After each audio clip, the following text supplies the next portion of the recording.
Hello, everyone. This is Eric Diaz. Thank you. Welcome to Marketing 110. This week, I'm really happy to have Martha Pardo with us. And Martha is going to talk a bit about working as a content creator in the beauty, cosmetics, and personal care space. So let me tell you a little bit about Martha, and then we're going to go into the Q&A. Thank you. A lot of you guys submitted questions.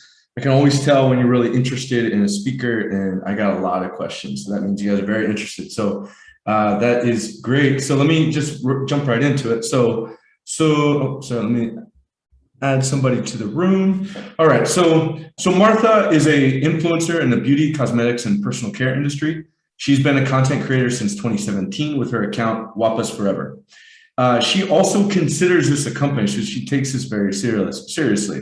She has a makeup startup called G4E Beauty, which I'm sure we'll learn a little bit more about, and it means gorgeous forever, and is an online business development and social media manager of a company called One Floral.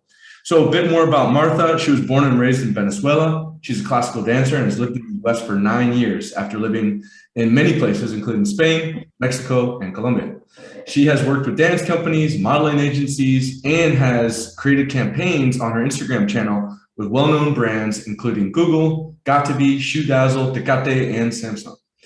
Finally, the mission of Wapas Forever and G4E Beauty is to embrace the power of women. Martha believes in the recognition that women deserve in society, and that's why she decided to create a community where women can feel powerful through simple things, including beauty and makeup, with self-love being the primary value.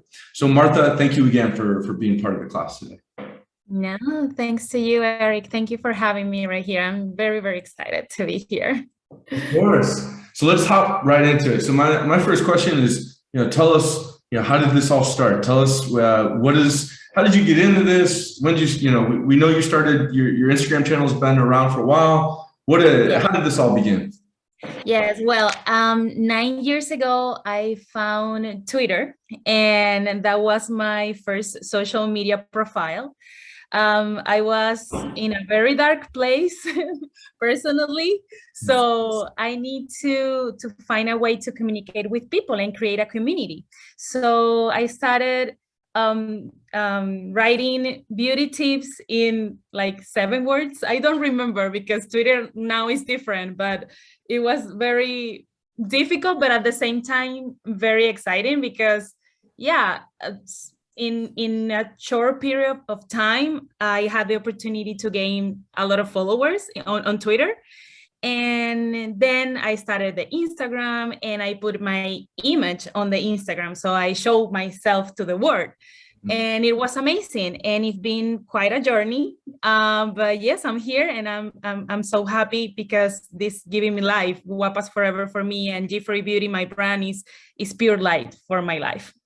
And you said it was 9 years ago, is that right, on Twitter? Yeah, on Twitter 9 years ago, yes. Very good. And then do you still maintain a Twitter or the effort? Yes, actually I do, yes. Very good. Is there other, I know Instagram, I assume is the primary channel. Are there other channels that you post on besides Twitter as well?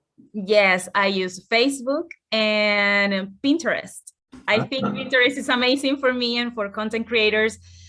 They're doing, if I'm doing a creative process, I love to share it on Pinterest also. Very good. Okay. So I had a couple student questions that I shared with you earlier. So Jordan from the class asked, how much time do you dedicate to your Instagram page each week or to social media in general? Yes, I don't have like a specific period of time because, for example, last week was Halloween and it was crazy because I created all these crazy looks for my Instagram profile, but also I create promotions for my small brand. So it was a crazy week, but this week is gonna be easier for me. But yes, sometimes a post could take me days if you're counting also the pre-production and all the planning. Another post could take me a couple of hours. And I think that is the magic of social media, right? Because you're all the time creating and thinking and planning. If you count that, I don't have like a schedule or something. Right. No, I get you. So it sounds like you're busy with the different brands you're working with. You also are I guess, a social media manager. Like, what's your day-to-day like? What would you say is a typical day? Okay, I would love to give you like a super glamorous answer as an influencer, but the reality is that it's like any day, of course, it's a creative process. So you're all the time thinking and planning new things. But today I'm this very powerful executive woman, and tomorrow I will be the girl with a messy bun, a cup of tea, on my PJs, answering emails, packing orders. Like every day is different, but I think every day is a new opportunity to do better and create better content. So yeah, since I'm thinking in that way, I feel very motivated. And then a lot of the content you create, where are you located usually? Located in Orlando. Orlando. Okay. Yes. And then do you travel a lot, or most of the work that you do is it able to do in No, your own city actually, or all not? the work that I do is here in my house remotely. I work for this company. The name is One Floral. I used to work with Costa Farm. There are another brand of plants. So yeah, everything is from here, from this room. So all the magic happened here. All right. So another student question from Jordan, and her question is, what do you feel is the biggest mistake in Instagram marketing? Okay, well, bad news, you're gonna make a lot of mistakes on Instagram. Yes, that's the truth. But the biggest one is not to try. Social media is changing all the time. So you need to try, you need to be there. Of course, you're gonna make some failures, but you're gonna learn from those.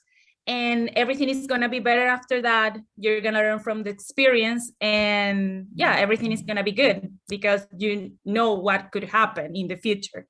But I think another mistake is disappear. You can't do that in social media. You need to be there for your followers, right? So for example, if you don't have the time to post, to make a video or a photo or a reel, you have other tools. For example, stories. You can make a poll or ask a question. Be there for your followers is very, very important. And yeah, I know that we are very passionate, but I consider other mistake, create controversial content in the negative side. Like if you're gonna do it for a cause, great, we need that. But in the negative side, it's gonna bring you a lot of bad followers. We don't need that, believe me. And the last one, I think, is not follow trends.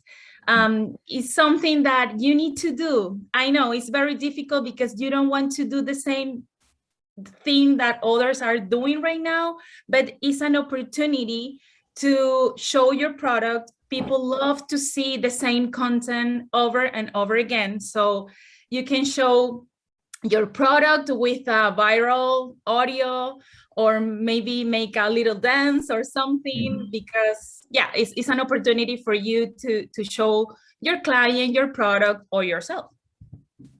Very good, very good. I had a couple questions from Megan. So Megan asked, have you felt that making reels for your business has helped bring traffic to your Instagram account? For my commercial brand, G-Free Beauty, yes, definitely. For Wapas Forever, I need to see the metrics and see if they're helping me somehow.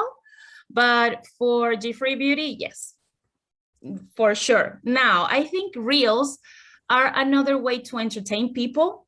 So if you can teach entertaining, you can show something in a funny situation. I'm not saying that you need to be funny all the time or make jokes all the time, but you need to find this, as I said, use a trendy audio, make a little dance. Maybe if you are in a beautiful place, because beauty itself entertains a lot, show your product in that place.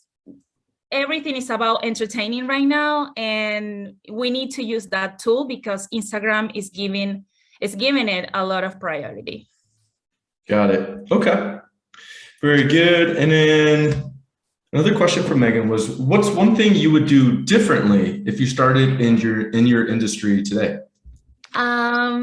Put my face in every post. At the beginning, I was very insecure and nobody knew me, like it was like, okay, I think Guapas Forever maybe is like a group of girls giving beauty tips, but it was only me.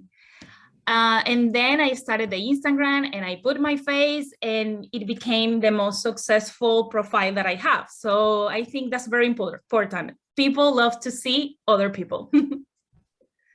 Perfect. All right. And I do want to, okay, so I have a couple of students that would like to ask their questions live. Nicole, let me know, send me a message if you are ready in a few minutes, but first I'll have Ariel, if you want to ask, I know you just sent me some questions, so if you would like to ask Martha directly, you can right now. Okay, hi, I'm Ariel. Ariel. I just had a question about kind of what you were talking about earlier, if you have a content planning schedule, because I do a lot of content myself and I'm always home. So I completely understand what you mean by some days you work really hard and you're filming content, and then other days you're just, chilling in a messy bun and you're kind of very unmotivated. So how do you get back on a schedule if you do have one, and how do you get motivated to stay on track? Of course. Well, first of all, because I have different jobs, for example, for my content creator account, I'm very like going with the flow and okay, I'm gonna create this and I write down everything. But when I work with brands, it's different because I need to be super organized, right? What I do is I don't take more than 2 campaigns per week. And that gives me the time to organize everything and to create better content for them. And in the commercial side, I have a tool, the name is Sprout Social, to schedule everything. And a month before a posting, and I'm planning everything, right? So for example, I'm right now working for One Floral, working on the calendar of January next year. And that gives me time to change or edit everything. But yeah, the tool, the name is Sprout Social, is very, very helpful for me. But in the side of Guapas Forever, my content creator account is different. I'm a very seasonal account, so I'm always creating content per season or per holiday. For example, the Halloween or Christmas or Valentine's Day. So that those holidays give me ideas, but at the same time, help me to maintain, organize everything. I see. Thank you so much. You're welcome, Ariel.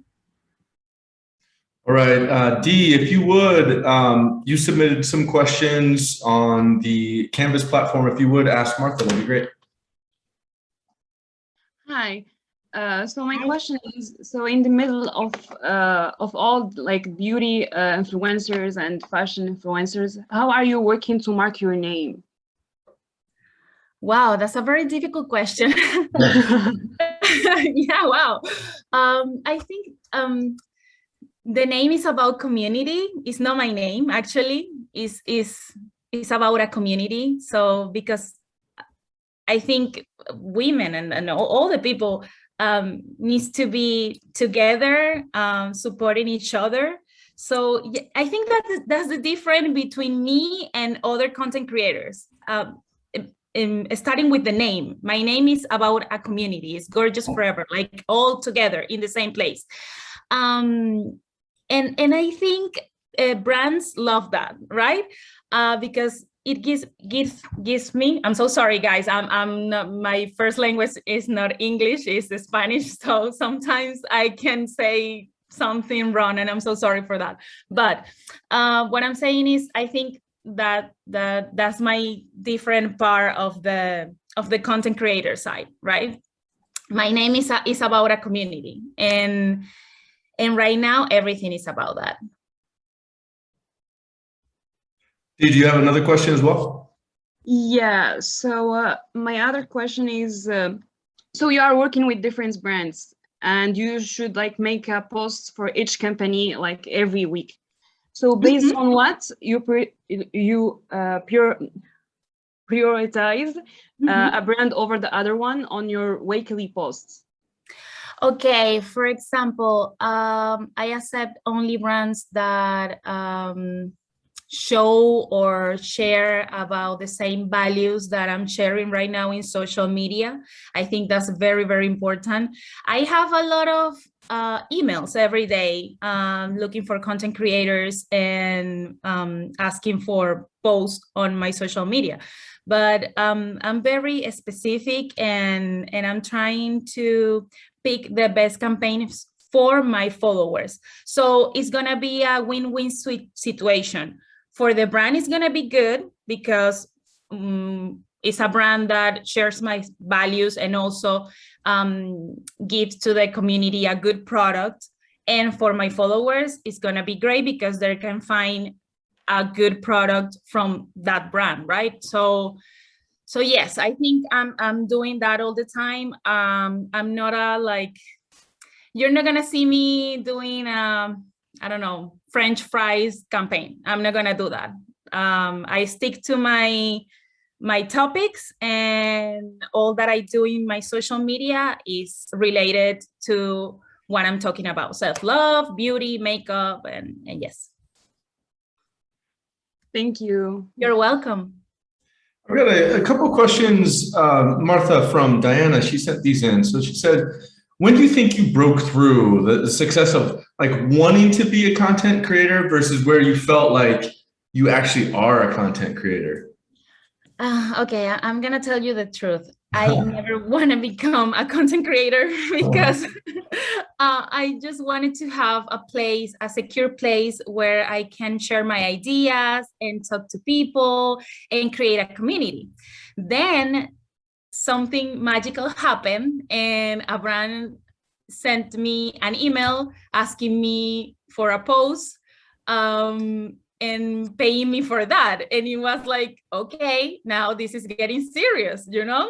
But I think it was 5 years ago when I started Instagram. I think 2 years later than I started my Instagram profile, I started receiving those emails, and it was great. But yeah, it's difficult at the same time because I'm a Latin woman here in United States, and I'm super thankful to the brands who are believing in me right now because my profiles are in Spanish. But you know what? We have a lot of Latino community here in United States, and we spend a lot. So yeah, I think that's great that the brands are actually seeing the work that Latinos are doing in social media.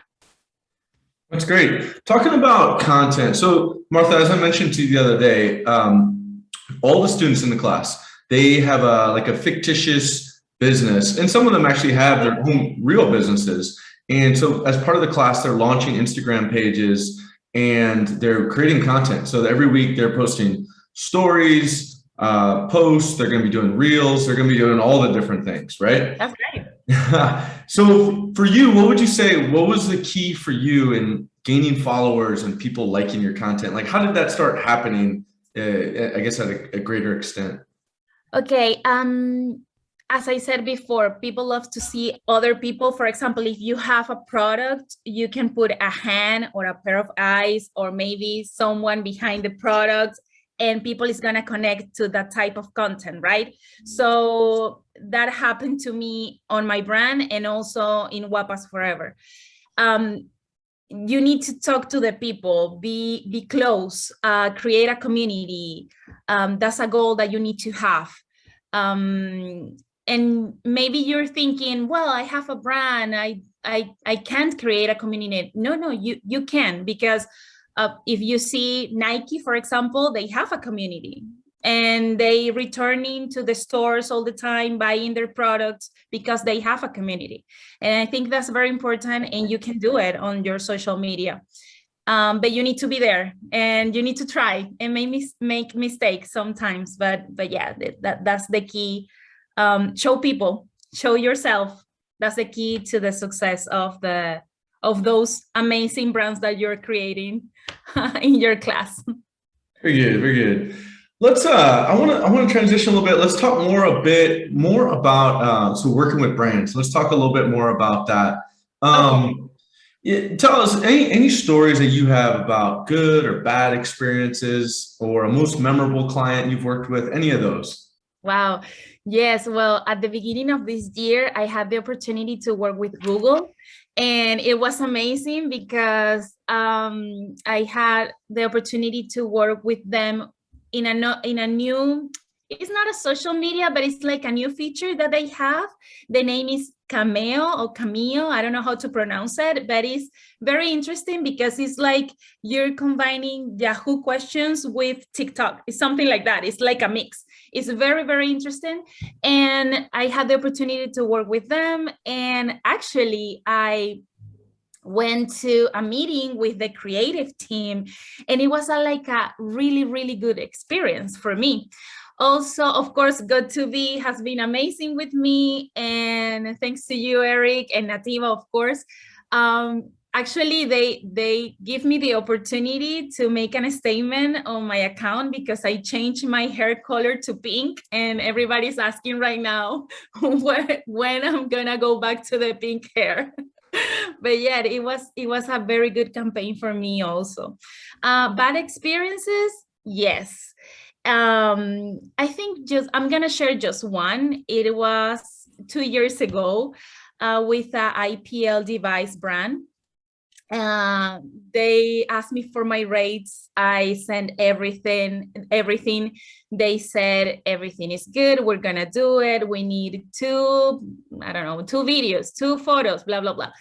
At the end, I signed a contract, and you guys, this is an advice for you. You need to read the smallest letters on the contract because it was a very bad experience for me and for my account. And I don't, yeah, it was terrible. It was terrible for me, but you know what? I learned from that mistake, from that failure, and everything is gonna be great for me. Yeah. What kind of device did you say it was? IPL. It's like to remove your hair. Oh, okay. Yes. Okay. But it's from home. It's nothing like going to a laser shop or something. No, it's like I don't know how to say it, but yeah, it's a device. Sounds good. All right. And no, good stories. I love hearing hearing those stories of like how that works. What do you feel that companies like your brands, like a Google or something, what do they look for when they're hiring an influencer? Yeah, like what makes somebody stand out? Yeah, I think the credibility that they have, and I have that in Wapas Forever. And to verify that, if you're gonna work with influencers in the future, or you're looking for something different in social media, or trying to be something different in social media, go through the comments. That's the most important metric for me and for so many brands, and see if people is interacting with the post, saying, I don't know, I'm a fashion blogger and I'm showing a dress. People is saying, I love the dress, I would love to have it in another color, blah, blah, blah. That's the people that you need. That's the community that you need. So I think that's very important, the credibility that influencers can have for in social media. So yeah, I have that. And instead of seeing the likes, you go through the comment section and see if that influencer is doing a great job. Gotcha. So let me ask you this then. In your opinion, what's the most important metric that you look for, I guess, on your own content? Yeah, for me, on Wapas Forever is comments all the time, and I'm looking for those comments in my captions, on my Instagram stories. I'm always trying to include my community, but at the same time, trying to get their answers, their comments, because they're very, very important for me, because they're saying, I'm here, I'm interacting, I'm just not liking your post. I'm taking the time to write something about you. And I think that's the most important metric of all. So you trade in 1,000 likes for 100 comments, true? Yeah. Yes. All right. Yeah. No, it's interesting. Very interesting. Okay. Ariel, I know you had another question if you want to get back on the line. Yeah, I had a question about doing rates for brand deals, because I know there's a lot of new micro influencers in the industry, and a lot of brands are more appealed to them these days because it gives that authentic feel. However, I know that there's a lot of them are struggling because these brands are contacting these new influencers to create content for them, and they underpay them. So I was wondering, how do you know how much you're worth and how much a brand deal with you is worth? Yes. On internet, there's different platforms that can say that you put your amount of followers and they can do a formula, so they can tell you how much you need to charge for a post or a video. I don't remember the names right now, but I can share them with Eric so he can share them with you guys. But that's one. And the other one is you put the price to your work.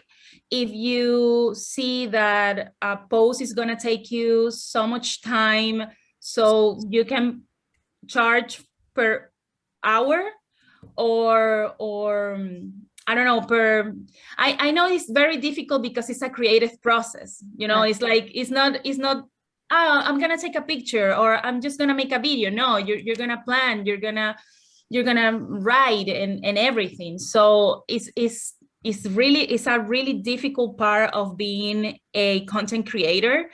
And at some point you need to negotiate with the brand. I've been there, and believe me, it's difficult. It's really, really difficult. But I'm going to share with you those platforms. And for micro influencers, there's a lot of information on internet. So for sure, I'm going to share with you that. But yes, it's not an easy part of the process. Yeah. Okay. Thank you. You're welcome. Martha, I did have another question. So about brands, what would be your ideal brand or dream brand to work with? Oh, yeah, I saw that question and I didn't answer it because it's a really difficult question too. An ideal brand. Wow. I think I would love to be in a very meaningful campaign, because yes, I did work for Samsung and Google and those big brands, but at the same time, I would love to be part of maybe a activist campaign, would be great for me, and try to do more. And that is something that is changing in social media right now. For example, we see a lot of fashion bloggers, but right now they're not only fashion bloggers, they're fashion bloggers and activists at the same time. They're fighting for a cause. The same is happening with beauty influencers. They're fighting for cruelty-free products, and I think that's really amazing. And I would love to be part of something like that, something really big, but at the same time, super meaningful. Great answer.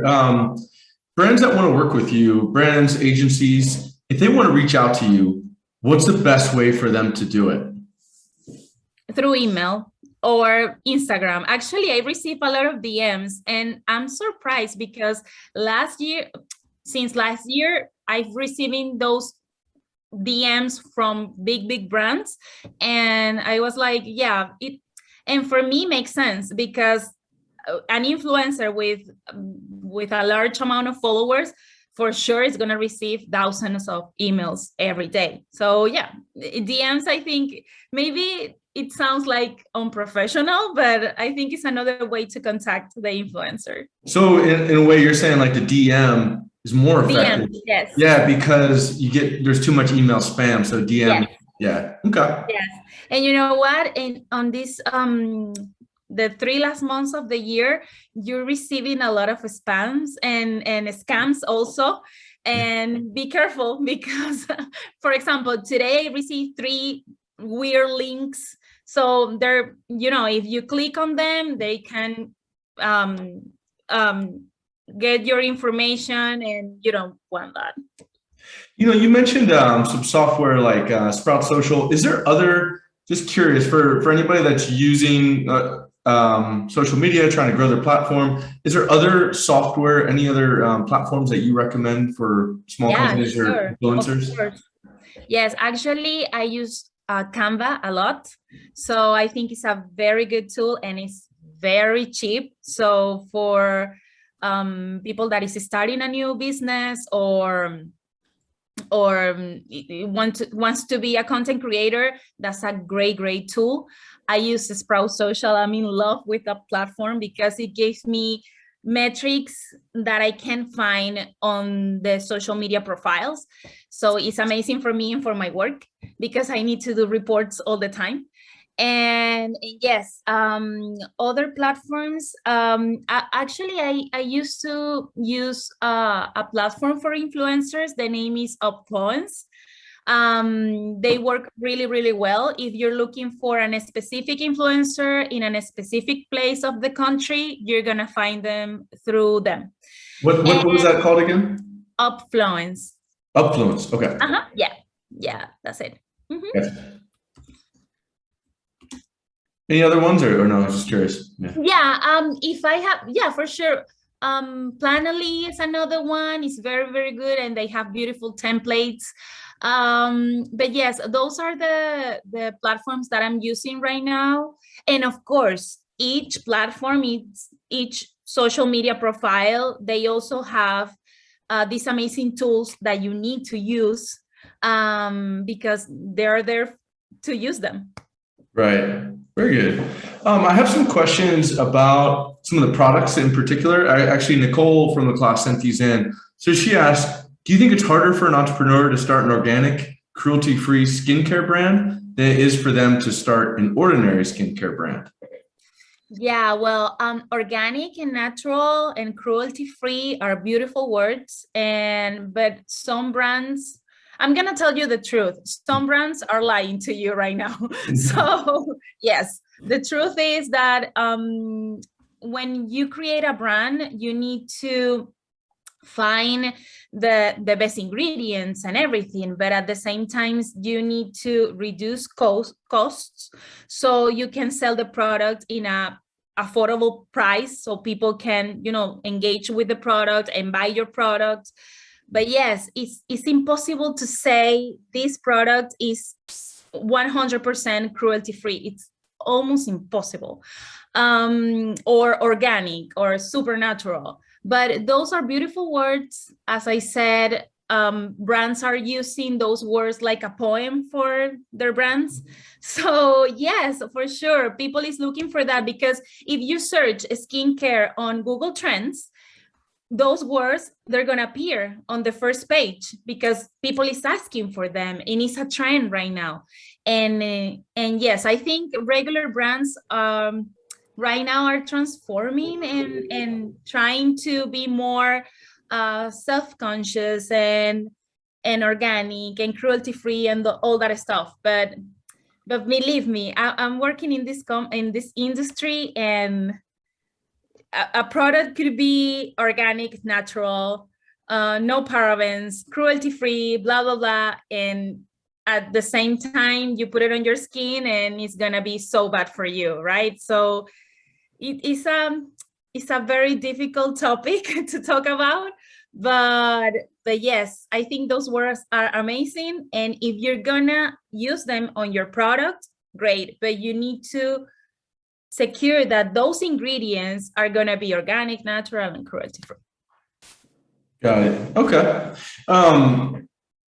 Question for you: do you ever reach out to potential brand sponsors? Like, do you ever Yes. proactively reach out on your own to a company? Yes, of course. At the beginning, when I started seeing influencers and content creators and YouTubers, of course, I wrote to some brands and I didn't get an answer. Happens. But yes, yes, something that I did in the past, and now I think thanks to my community and other brands, because you know what, when a brand see your post and see that you're working with another brand, they say, okay, they okay, she works, she can be in our list. So thanks to them also, I'm getting more and more campaigns. Got it. Perfect. Okay.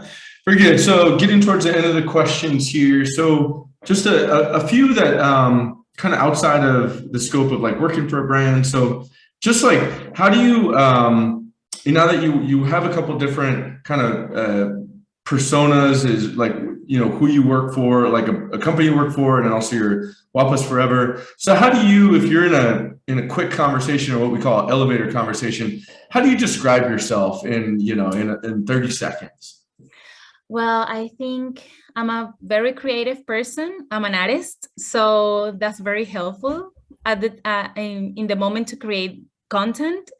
And I have a community, as I said. I know I'm keep telling you guys that I have a community, but that's very important. It's like, yeah, they are here for me, and they're amazing, and they're commenting my posts, and they're interacting with Wapas Forever all the time. And yes, when you hear that word, people is gonna be, okay, I'm gonna believe in that girl. Got it. Okay, very good. Do you feel like you mentioned being a Latina woman? Do you feel like you ever face any discrimination in as working as an influencer? Last year, this influencer platform, I received a lot of email from them and with campaigns, right? And an influencer agency is like a model agency. You are like in a casting to get the post. So I've been receiving all these emails, and like clicking the post and doing mock-ups for the brands and everything. But at the end, nothing happened. And I was like, oh, that's weird, right? I don't know if this is discrimination, guys. I think it's not, but it's just an experience from last year. So I wrote to the person who was in charge of my account on that platform. And she told me that my problem is that I speak Spanish and I do all my content in Spanish. And it was a little bit painful for me, because I think they're not seeing the opportunity in the Latino community here in United States. And yes, maybe I speak Spanish, but I have a lot of people living right here, and for sure they're gonna believe me and they're gonna buy their products, but they don't see it. And actually after that, they took me off the platform and I never received another campaign again. Yeah. Sorry. Yeah. All right, two more questions for you. So again, as I mentioned, they're all students are launching their social platforms. What suggestions do you have? They're about 2 weeks into it. They've got another 6 weeks for the course. What suggestions do you have for them as they start their Instagram presence? Okay, follow trends. That's the first one. Not every day, but maybe once a week. You can follow a trend. And for example, Instagram has a content creator profile. The name is Creators. So you can find viral trends and viral hashtags.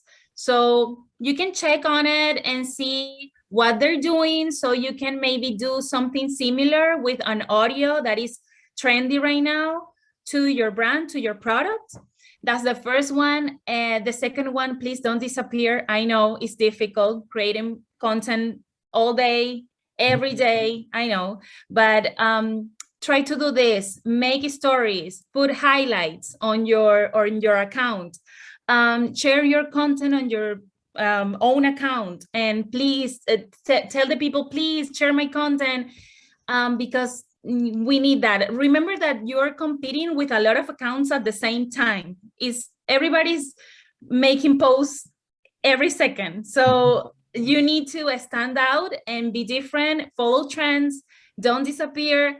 Try to be yourself, try to offer something more. For example, if you're gonna talk about lipsticks, okay, this is a lipstick, this is beautiful, but you know what? There's a lot of lipsticks in the market. So what can offer this lipstick? Well, you know what? This lipstick doesn't have parabens. Okay, talk about the parabens. Talk about what they're bad for the skin, for example. It's just an example. But that's value content. That's a content of value. So you need to do that to make the difference. You can do beautiful photos. I'm not telling you guys that you need to spend a lot of money on equipment. Try to get the best lighting. Try to, put your product or yourself in a beautiful position. When you work with brands, I don't know if some of your students wants to work with brands, but I know there's a lot of organic content over there that is viral right now, and that's great. But you know what, that happened just one time. You need to, for brands, you need to produce your content, be organized, and try to do something else, like a little bit more.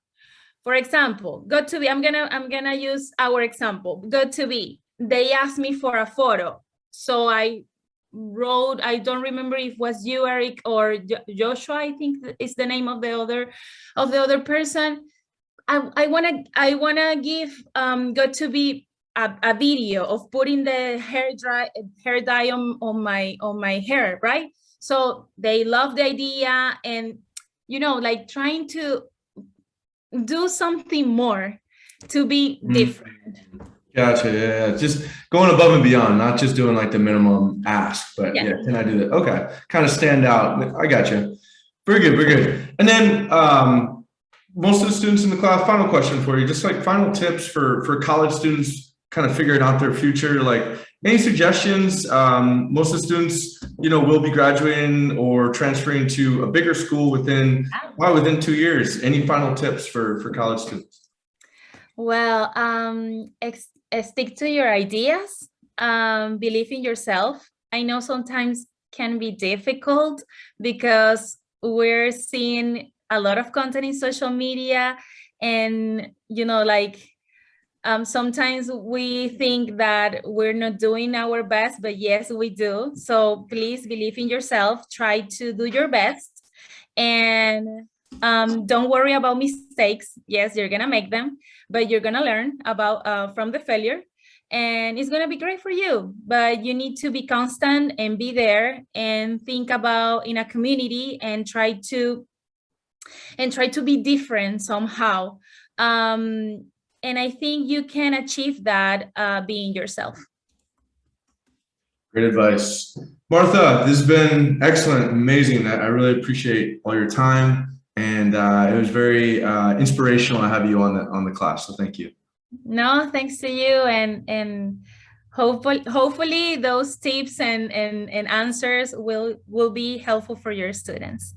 Very good. No, thank you. And if it's okay for you, I'll share your LinkedIn, and I think I have already shared your Instagram, but if that's okay. Yeah, sure, of course. And I'm gonna share with you the platforms for the content creator costs, the rates. Yeah. So you can share them with them. Excellent. All right. Well, thank you all for participating, and have a great week. Thank you, guys. Thank you. Bye-bye.